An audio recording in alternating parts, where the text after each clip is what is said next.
Welcome to the Resilient Performance Podcast. I'm your host, Doug Kachigian, and today I'm joined by Kebba Tolbert. Kebba is in his 10th season as the women's sprints, hurdles, and horizontal jumps coach for Harvard University, and 9th season as associate head coach of the squad. He has coached multiple All-Americans and national champions, including Gabby Thomas, who became the first Ivy League women's sprinter to win an indoor national championship in the 200 meters, setting a new collegiate record with her 22.38-second mark. Kebba has won the U.S. Track and Field and Cross Country Coaches Association Northeast Region Assistant Coach of the Year multiple times. A graduate of Colby College, where he earned a bachelor's degree in philosophy, Kebba also earned his Master's of Arts in Exercise Science in 1996 from Smith College. Credentialed medical providers often dominate the return to sport and rehab conversation, while the perspectives of sport and technical coaches are muted. This practice is disappointing because technical coaches are ultimately the end-stage rehab coordinators. Out of necessity, track and field coaches are rehab providers by default because the athletes they work with tend to not fall into a highly delineated rehab or training bucket. A sprinter with a grade 1 hamstring injury, as an example, is still capable of very high outputs. Treating that athlete as a pure rehab case is likely to lead to detraining and more apprehension about sprinting. Kebba's perspective on rehab is simple but keen. Do no harm while being as aggressive as possible. To do so requires a flexible but structured training template that allows athletes to normalize their training as much as possible, even in the presence of injury. Kebba, thank you so much for joining us. Would you mind beginning by talking about your responsibilities with Harvard Track and Field and the events and the athletes that you're working with there? Sure. So this is my 10th year at Harvard. Currently, in the last 9 years, basically, I've been the associate head track and field coach. My events that I'm responsible for that I coach on a day-to-day basis, I coach the women's sprints and hurdles, I coach the women's horizontal jumps, and I coach the heptathlon. So in both relays 4x1, 4x4. Great. And I was turned on to your work from a couple of online lectures that you did, and one of them was actually rehab oriented, and I enjoyed that because I think a lot of times medical people monopolize their return to sport and the rehab conversation when the reality is the coaches are the ones who are doing the end stage rehab for the most part. And one of the quotes that you had in one of the lectures, it's not an exact quote, but it's something along the lines of, when an athlete is on the verge of a great performance, they're flirting with disaster. And I love that quote. So would you mind kind of elaborating on that? Because it kind of sets the stage for what we're going to talk about. Yeah, I think there's a lot of truth in it, in that to get, when I mean great, like a breakout, standout performance. When you're close to that, you're like a step away from injury. And I don't mean it in the way of like the coach made a mistake and overtrained you, and but it's like your body is optimized and operating at high levels. You're coordinated, you're moving well, you're feeling good, and so when you're operating like that, a small misstep or a little bit too much, or it just can make everything fall apart. And so, when you know your athlete's rolling, that's when you've got to be extra careful and extra vigilant. It's not something that I think you can avoid, that situation, because you're trying to get your athletes to a very high level performance. And again, I think that high level is what I mean is really high. Like, someone that's going to do something special. I think that it's what you're trying to do. That's what we do want as coaches, is to help the athletes achieve very high level performances. But I think when they're ready to do that, a 1 or 2 reps too much weightlifting, too much of anything can kind of ruin it. And not to say that there's an exact science to, okay, I know I can only do 3, but it means as coaches, we have to be even more vigilant, type of thing. So again, it's not an exact science type of thing, but it's more where that's where you've got to really pay attention. When you talk to them, how do you feel today? You really watch the warm up even more than you normally would. You listen to their feedback, you watch their posture and the rhythm. And when things are slightly off, that's a big deal. Whereas when you're in general prep, specific prep, even early comp, when things are slightly off, it matters, but it's not as big a deal as when they're really ready for high performance. Yeah, and I mean, the unique thing about track and field relative to team sports is that in track and field, especially in the sprints, right, or in any event, it's relative, but the person with the greatest output wins. Whereas in a team sport, sometimes, not that there aren't high outputs, but because of the tactical and technical element, sometimes athletes don't always, get to manifest that. that output. So it seemed like in the nature in your line of work, you're kind of always flirting with that disaster, and that you're always trying to get athletes to PR. They're always running as fast as they can in a meet. So, you're always dealing with people that have some kind of discomfort, where it kind of makes that line between rehab and training very arbitrary, right? Because I think sometimes, like, sports medicine providers, including physical therapists, my field, will often say, well, like, coaches shouldn't be working with people that are in pain. But if that was the case, like, you would probably never get to coach anybody, right? Like, I'm sure you always have athletes that are dealing with something, some kind of discomfort. So for you, I mean, where is that line where you feel like it's appropriate to maybe refer somebody to a sports medicine provider versus, I'm sure just through trial and error and just out of necessity, really, because of lack of resources and working with a lot of athletes at once and being understaffed, you've probably had to kind of teach yourself a lot of things about rehab. So for coaches, I mean, what do you think is that line where, it's something that you and your athletes should work through yourselves versus maybe when it requires like somebody with a medical credential? I'm famous for saying it depends, and but I think that it really does depend on a couple of things. On one, what that coach's level of expertise is and experience at watching people move, watching different levels of people move. If you've never worked with somebody with a sore hamstring or a tight back or other limitations, then I think, when an athlete is reporting, hey, coach, I feel this, then you've got to, maybe seek outside help, whether that's your sports medicine people or therapists, people that have that expertise, because none of us are trying to get athletes injured. None of us are trying to do things we don't have any background in. And so I think as a beginning coach, it's like, coach, my foot's bothering me. What's wrong? Oh, this. Okay, go see the trainer. But I think even in that situation, I think it's important for the coach to be involved appropriately, meaning that the coach should be asking the sportsman people questions, and the athlete should be asking the sportsman people questions. I get on my athletes all the time if they go to the training room and come back and I say, well, what they said? They said, oh, they didn't say much. I said, they just worked on you? I'm like, yeah. I said, did you ask them what they were working on? No. Did you ask them why they were working on it? No. Did you ask them, what else you should do for homework later that night or the next day? No. Did you ask them based on what you were telling them that you felt and what they did, what they think you should be able to do next? No. And I kind of go off, I'm like, you're a terrible consumer. And so the athletes have to be good consumers. And I don't mean that it should be disrespectful, but like, it's their body. Like, they should ask, hey, and I don't mean like it's like, hey, what are you doing? Like, hey, explain to me. Right. What are you working on? Okay, what's that? And then the athlete should get some expertise and knowledge, especially in college and above. Come in and I'll show them, hey, this is what they're working on. Or this is what we're working on. This is what we're trying to fix. Like, you see this muscle? Yes. See where it inserts, see where it originates. Okay, when that happens, you see how it can move the spine, or you see how it can cause, lateral deviation or whatever the issue might be. And they got to say, oh, okay.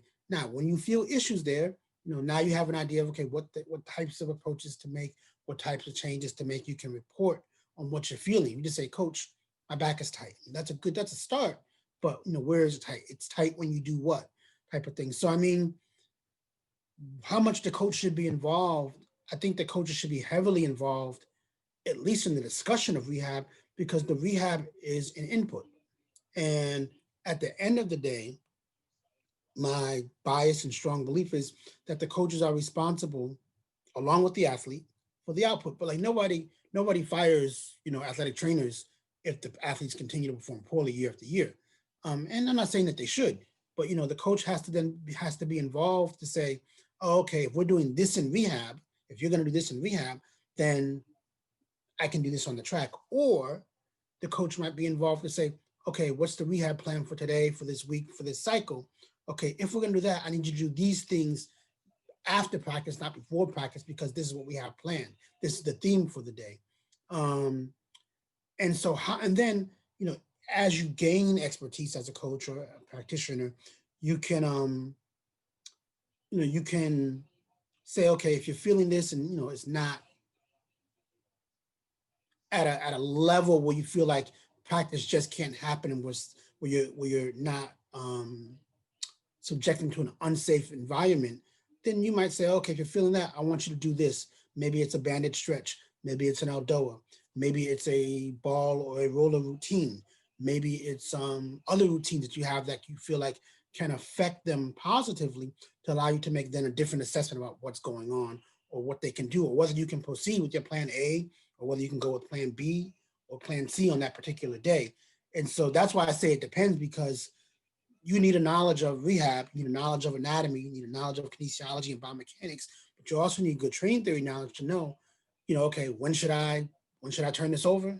When should I be involved? How much should I be involved? And then with the athlete is an input too, because if the athlete doesn't have good reporting skills, they can just say my hamstring hurts. Okay, is it sore from yesterday? Did we do a really heavy speed day or a heavy eccentric day a day or two before, and that why it's sore? So they've got to also understand, like, all soreness isn't, coach, I can't practice. I mean, when you first start coaching and when you have young athletes, coach, I'm this, my hamstring hurts, I can't practice. Whoa, can you walk? Okay, yeah, you can walk. Okay, let's do a walking warm up. Let's do some walking drills. And all the way up to everything below that most intense output for that event, for that activity, for that day. So that's why I say it depends. So, but I think coaches should work to gain knowledge and expertise, and I think that they should try to build um, knowledge and expertise and respect with the sports medicine people, so that there can be a very good dialogue, and that the sports med people should respect the skills of the coaches if they have them, and the sports people should also, even if the coaches don't have them, they should be trying to build their skills and understanding. And the coaches should also, if the sports people are open to it, be trying to educate them about what they're seeing, why they're seeing, what's going on. And if that's the case, you can get a lot done. So long answer. Yeah, that makes sense. And I think I'll just say this because I'm on the physical therapy side of things. I think a lot of times medical providers, the distinction between rehab and training is often politically and financially motivated, not so much. I think the key thing that you said was it should come down to knowledge. And obviously, we don't want anybody violating scope of practice and breaking the law, but assuming that everyone's abiding by those things, it should come down to knowledge and self-awareness, and ego shouldn't be in the way on either side, right? So I That's think that, really the like, case. yeah, and you're right. It's simple in theory, but in practice, it's very difficult because ego in politics does get in the way. But I mean, and we talked about this kind of offline, where you know, in an ideal world, yes, there would be like seamless communication between the quote unquote rehab provider and the coach. But the thing is, like, you're always going to have a better eye for sprinting than I ever will. So you're going to see things that I'm just not going to see, and I might do an evaluation on the table that should, in theory, corroborate with the things that you see on the track. But like what you see on the track should be kind of like the first thing that we're prioritizing. And if you have the ability, like for example, even to do a manual technique to fix whatever it is that you see, or a quote unquote rehab exercise, whatever that means, and bypass me, as long as, again, like, you're not violating any kind of scope of practice thing, I think you should do it, and save the physical therapist or the sports med provider for when they really offer unique value. And I think that the unique value is really more at the margins, like a very acute injury, someone's like, a couple of days post-op. But once we Right. get more towards like the middle to the latter stage of rehab, unless you have coaching experience yourself as a sports medicine provider, you probably should be deferring to that coach. So again, it's easy in theory, hard in practice, because ego and politics does get in the way. But I know that there are a lot of coaches, for example, who can do things competently that look like rehab or physical therapy, but rehab providers get bent out of shape because frankly they feel threatened by it. And I wish that wasn't the case, but that's obviously something that's very difficult to fix. Yeah, I think if I honestly, pretty sincerely think that if the coach is not involved, at least heavily involved in conversationally in the rehab, then it's probably doomed to fail. Because or it's either doomed to fail or it's either going to take forever. Yeah. Because normally, not normally, often, if they only do the sports medicine stuff, when they come back to you, they're not ready to go. So they're not ready to perform. And so part of the goal mission of the coach and working with the rehab person is that when they come back to you and they're pretty much cleared, like, cleared to go or cleared to tolerance at a high level, they should be close to being able to perform at a relatively high level. And so one of the things that I take some pride in is that we're not immune to injury and immune to being beat up. We it happens in our program, but like when kids come back, when we ready to sprint again or jump or whatever it is, we're often able to perform relatively close to PR level, or within a standard deviation where it's like, like, oh God, I've got 2 months to get back. It's like we're talking about 2 weeks to get back. We've had a lot of things happen before championships, and because of good intervention and communication, we've been able to do perfectly fine at championships and with those athletes. But I think that's because of the things that we had talked about offline about making sure that power output stays up and coordination level stay up, and that you're doing every single thing you can as a coach that's safe and reasonable and intelligent to bridge the gap between plan A and plan B. Yeah, and you talk about like the having the plan B, the plan C, but then obviously that starts with plan A, and it kind of reminds me like I was in the military, and there's an old saying that no battle plan survives first contact with the enemy. But at the Right. same time, you would never go into a mission in the military and not have a plan. So I think just for context, like what is your, and it could be at any point in the season, what is your kind of like plan A, just very conceptually, not like sets and reps and volumes, but what does your plan A look like for a given period of time during the season as far as like your weekly structure, so we can kind of know, all right, what's your plan A, and then we can kind of get into how you deviate from that Right. if someone's injured for like a short So sprinter, let's say. yeah, so we're one thing I would say is the whole group that I coach, are all speed power athletes. I don't coach distance runners. Yeah. Um, so I don't have to take that type of stuff into account as much. But so we really prioritize neuromuscular development and neuromuscular output, so high power output throughout the week in a variety of situations. So for us in a week, we come out on a Monday and we're gonna warm up, and the warm up is a screen, but there are a lot of activities within the warm up that we're watching to see like how are they performed, what's the rhythm of it, what's the range of motion, what's the symmetry on left to right. So the warm up on our speed power days is really important. So I get really upset with the kids are kind of half assing it or dogging it or not really focused, because it's like, look, like you guys just think it's the warm up, but I'm watching to see, because I watched, okay, last week you were able to swing, really good left to right on your leg. There was a rhythm, your knee came up to, whatever it came up to with the foot cocked and you had good posture. Today, you're slouched, you're kind of slouched. It's not as elastic. Are you okay? Oh yeah, I'm fine, coach. Well, like, let's do it right then, because I'm watching to make sure so I can know that you're ready to go. And if not, if I feel like I'm watching it and you're not ready to go, okay, how off are you from normal? So that's what we start with. And then so on a Monday at day one, we're gonna warm up. We're gonna do lots of stuff where we evaluate range of motion, rhythm, symmetry, posture, things like that. And then we're gonna do it usually like an accelerative type day. So lots of acceleration work, whether you're a sprinter, hurdler, jumper, or multi. It might be over hurdles, it might not. It might be in spikes, it might be in flats, but some kind of acceleration day. And then after that, we're normally going to do some kind of multi-jump day. So some kind of plyometric day that has elastic response. And then after that, we'll normally go into the weight room and we'll do Olympic lifts, an upper body press and a lower body press, generally speaking. And then we come out and we do explosive throws, so what we call multi throws. And that's our day. And the next day we'll come out and we normally we'll do some technical work after the warm up, of course, and then we'll do routines of general strength and medicine ball and what we call bodybuilding type lifts. All that stuff is a much different intensity than the day before, and we're trying to set up recovery from the speed power stuff and also affect the hormonal system in a way that helps foster recovery and complement the day before. The next day is a different kind of speed and power day. Depending on the event group, it may be speed in terms of maximum sprint speed related, or it may be enduring for the 200, 400 type people, 400 hurdlers. The next day is a similar to that day two, a general day again, technical, usually lower in volume and intensity than that day because we're kind of later in the week.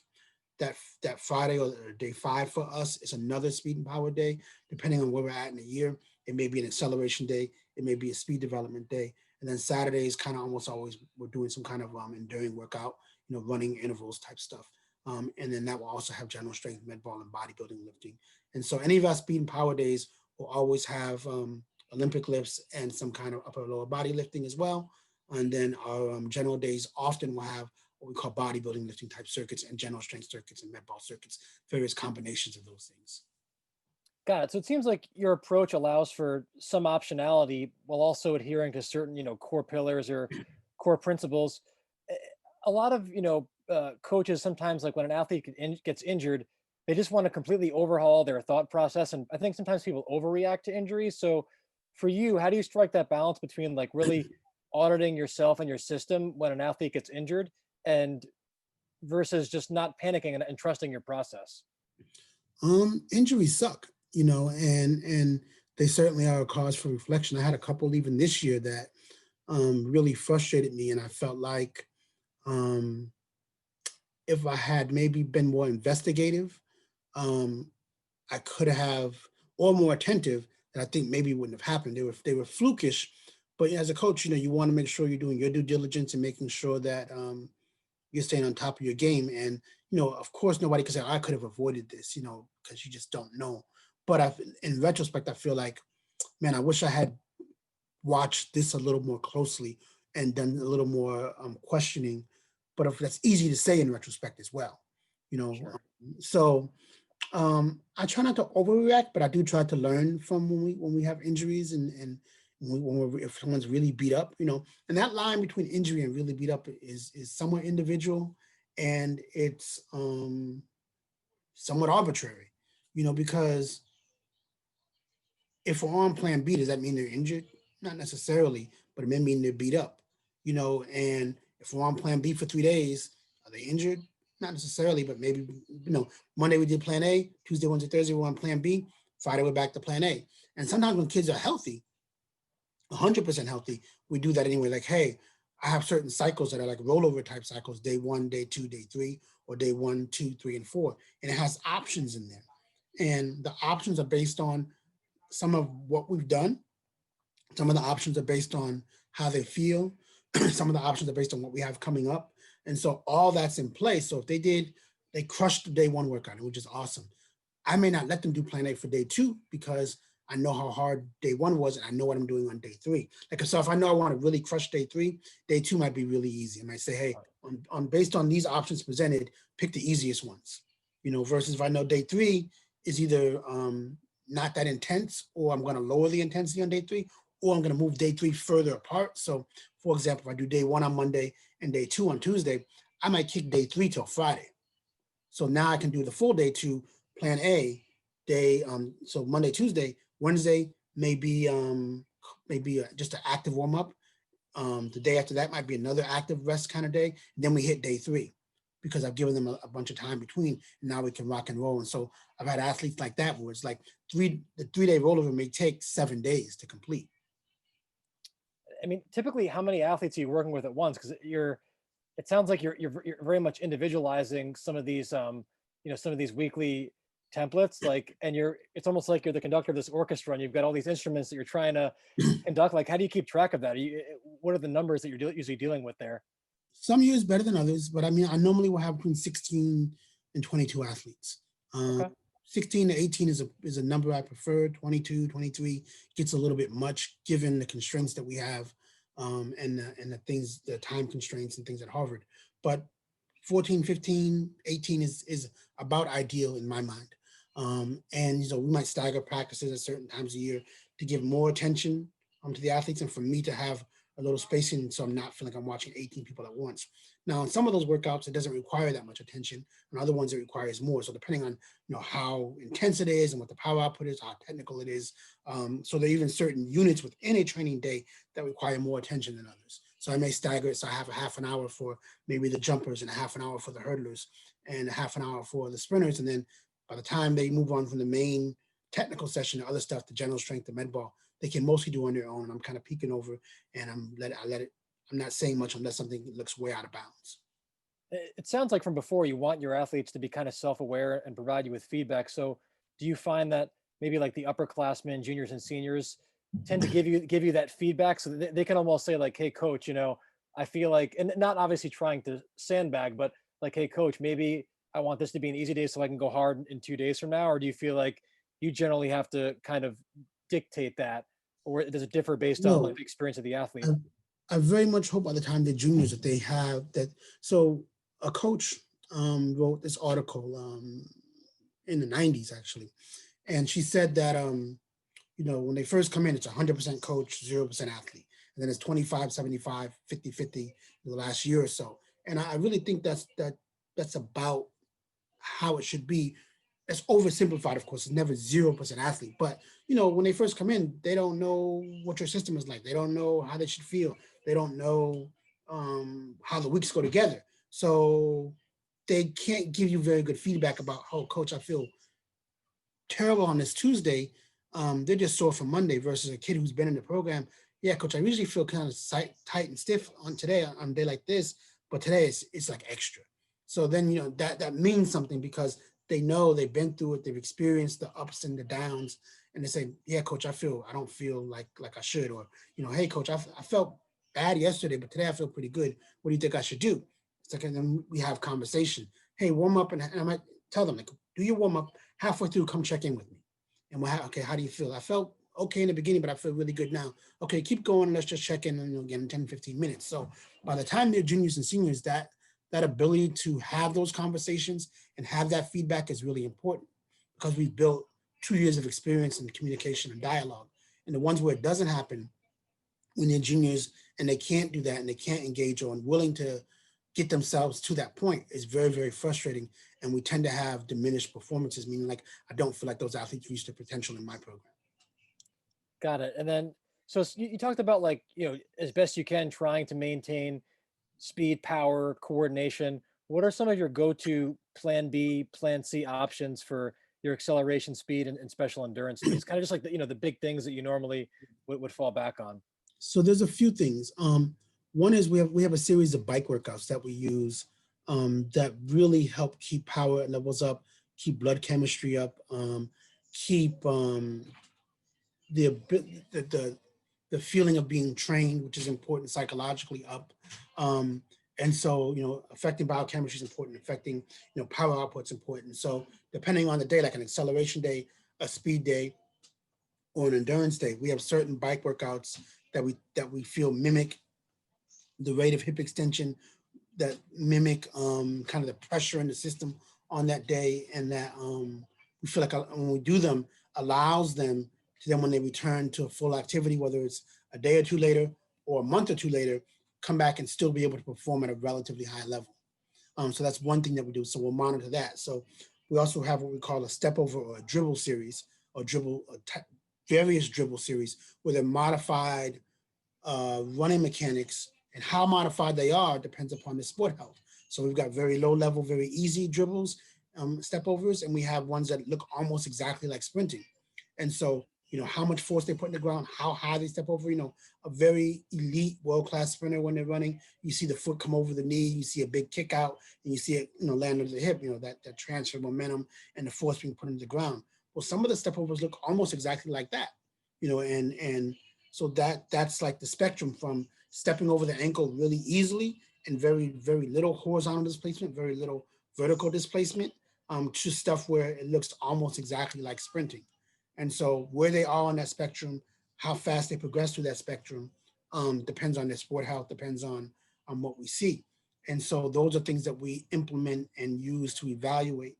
And there are 30, 40 modifications you can make within those. And even when they're healthy, sometimes we use those as grids, and for athletes that we feel like if we have an athlete that tends to overreach, stick their foot out in front of them and block, and that, causes IT band, hamstring, and hip issues, we may do certain things in an endurance motif, an endurance setup where they're running down for 50 meters or 60 meters, or maybe doing a whole repetition of a 120.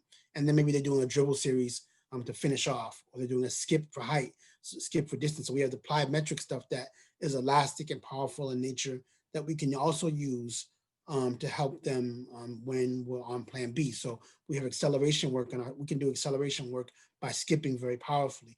That again, you still get lots of high rates of thigh deflection, like you would see in sprinting. You're still working on foot contact patterns. You're still working on posture. You're still working on being elastic. You're still working on coordination. And so those are things that we implement and put into our training program, depending on the day and what we're seeing. Um, in the weight room, for example, we can do Olympic lifting. So um, if there's an issue where they can't go from the floor, maybe we go from just below the knee or just above the knee or from the thigh, mid thigh. And that again is going to depend on sport health. How much weight they use, that will be dictated by that as well. So, with an Olympic lift, the speed of the bar and the speed of the body moving from extension to flexion and catching and yielding, all that is really important. The same as in the skips and the other types of jumps that we might do. So everywhere in the program, we're trying to get as close to plan A as possible. And it may look very different, but is it elastic? Is it bouncy? Is it requiring high degrees of coordination, high degrees of synchronization, things like that? That way, when they come back, it's like, okay, I'm ready to go. It's not like I've got to get coordinated again. So, and then we have throw routines, multiple throw routines. We're throwing a shot put or a med ball for power and distance, and those can be done pretty safely by almost anybody. So we may modify the depth of the squat or the depth of the movement, or we may change the weight of the ball to accommodate them. But those are all ways that we can maintain like rate coding and posture and synchronization and power output in a program when someone can't do plan A.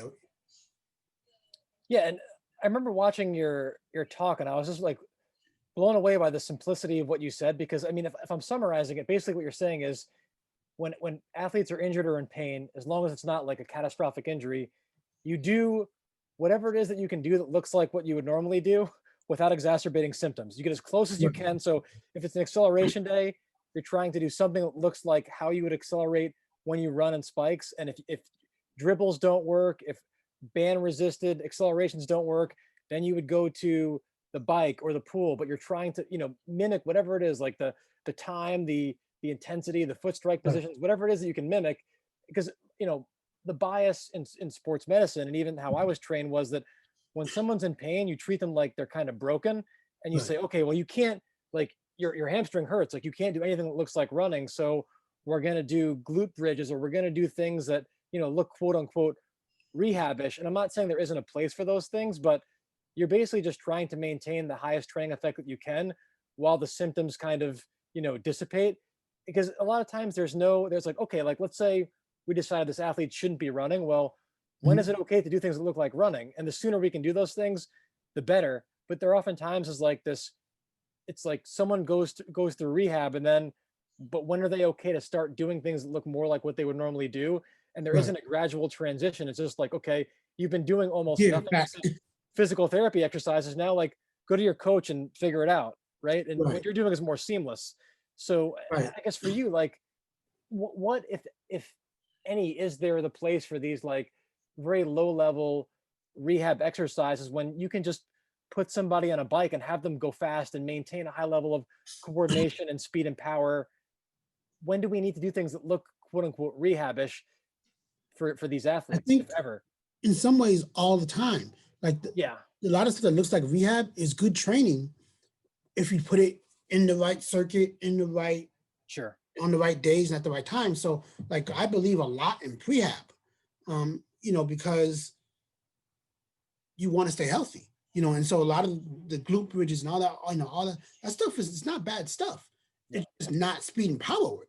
So don't pretend that it is. It's something else. And so we have speed and power days and we have general days. And on our general days, we're doing glute bridges and we're doing calf raises and we're doing all that kind of stuff in there. We don't do it all every day, but I mean, and then on some of those days, and some of that stuff is good cool down stuff and good homework. Like, hey, you got a bad QL. Your QLs tend to be tight. Okay, at night, twice a week, 3 times a week, I want you to do this series. It might be a rolling series and a stretching series, or your feet, tend not to move very well. So I want you to make sure you're doing this series. It's going to adjust your talus, so that make sure that moves well, or make sure that your tib and fib stay, have the right mobility type of thing. So, it might be 5 minutes, 10 minutes, 15 minutes, depending on the athlete, time of year, age that they're doing homework, rehab, prehab homework so they can stay healthy. Or you have an athlete, kind of gets beat up. That stuff might keep them in the game. So if doing some of that stuff makes, they're still beat up, but it doesn't drop off even more. Sure. Most athletes, most college programs, you don't have access to a high level therapist every day. You might have a high level therapist that comes in once or twice a week. So what are you going to do? Like when I coached at Portland State, we had a really good therapist that would work with our athletes, like world class, one of the best. But we can only get in with him maybe once every 2 weeks with certain athletes, maybe once every 10 days type of thing. So in between, I kind of had to keep them put together.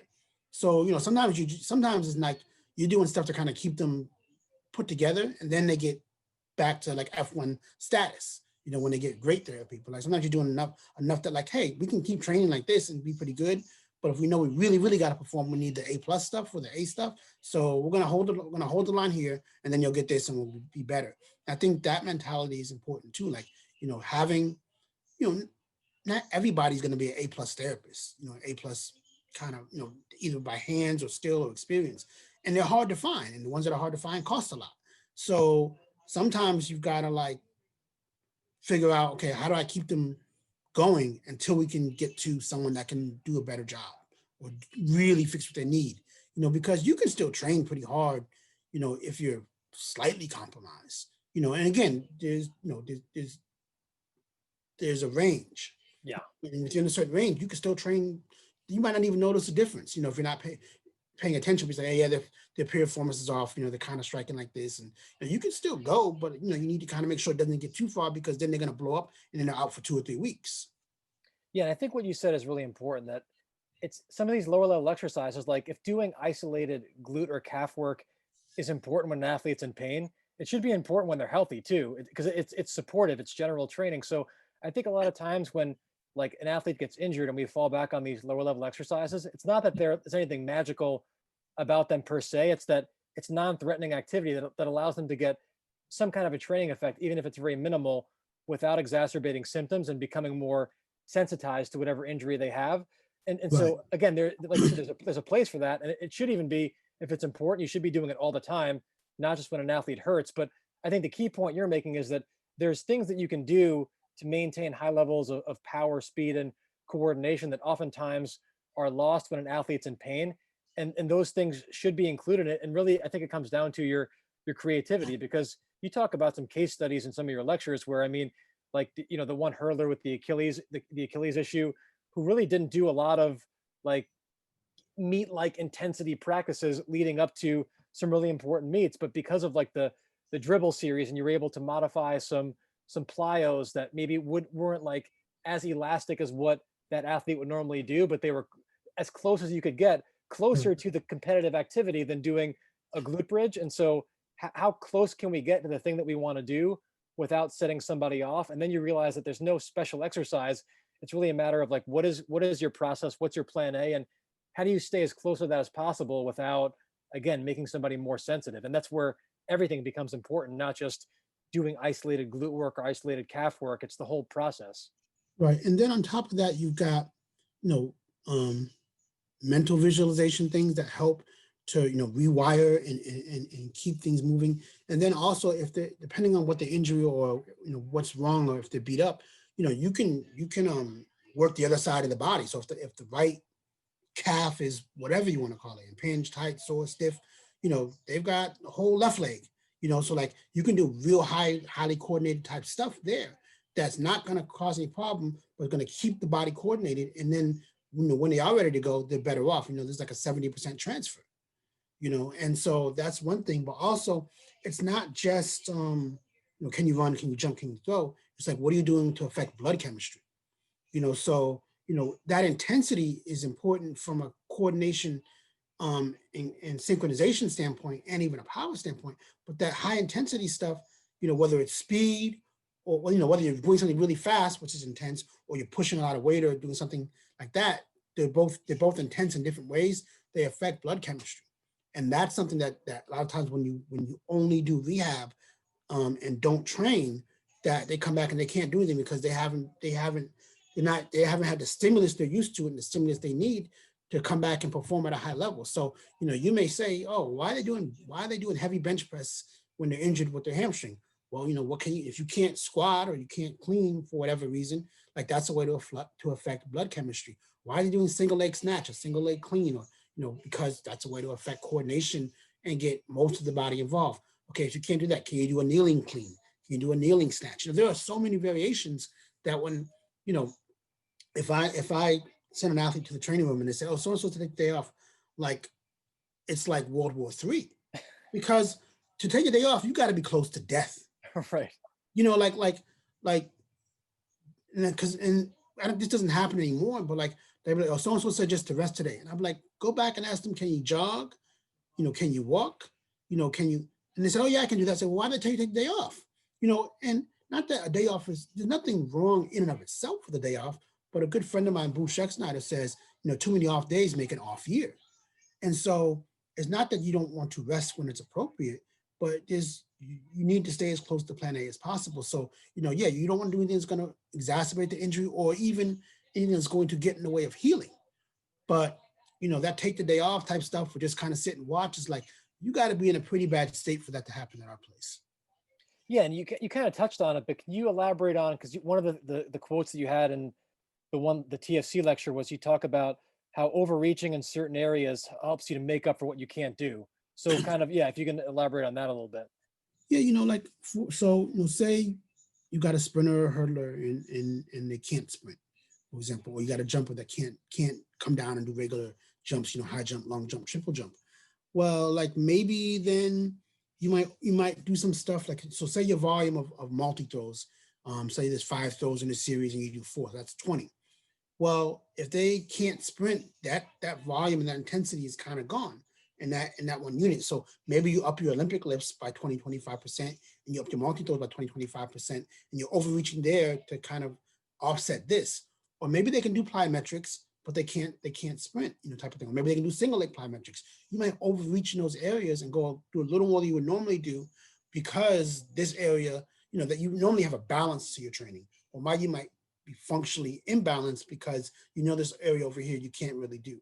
And so until you can kind of get back in that balance, you're going to do more work over here. Yeah, and this kind of goes along with the theme of what you've been talking about, but you have like this the structure, but also some flexibility back in. I've also heard you talking a lot about how you need to know the rules before you can break them. So I think most people kind of know what the rules are, but I'm curious for you, what are the rules that you find yourself breaking the most these days? The rules, the rules that I find myself breaking the most. I think that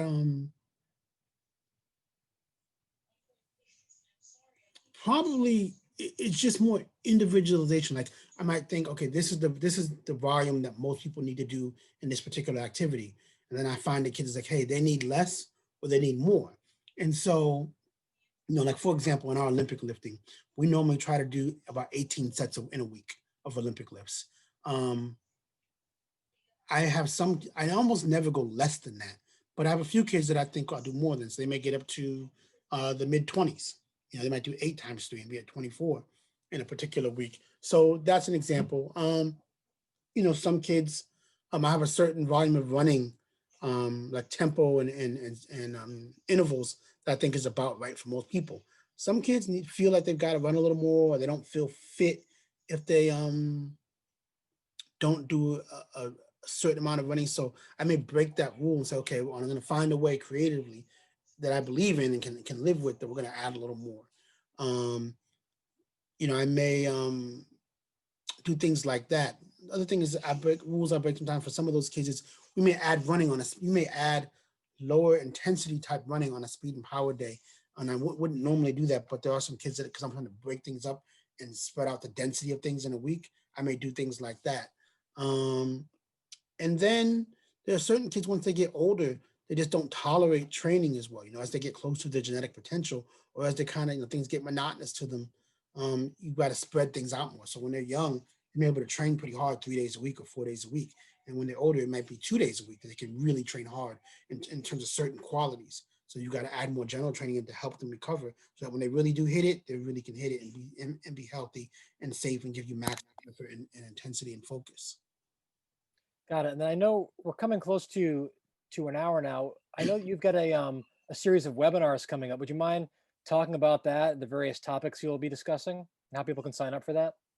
Yeah, we doing a webinar on the 20th, and it's called revisiting December 20th, revisiting specific endurance. And that talk is about I did a program a couple of years ago on specific endurance, and it's kind of a, a, a look into it again and kind of like, hey, this is what I've learned since then. This is how I've evolved.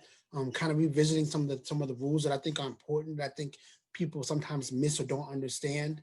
And then also looking at things that I think I've gotten wrong in the last couple of years that, that I'm like, oh, if I could do that over, I would do it this way, or things that I've learned from various situations.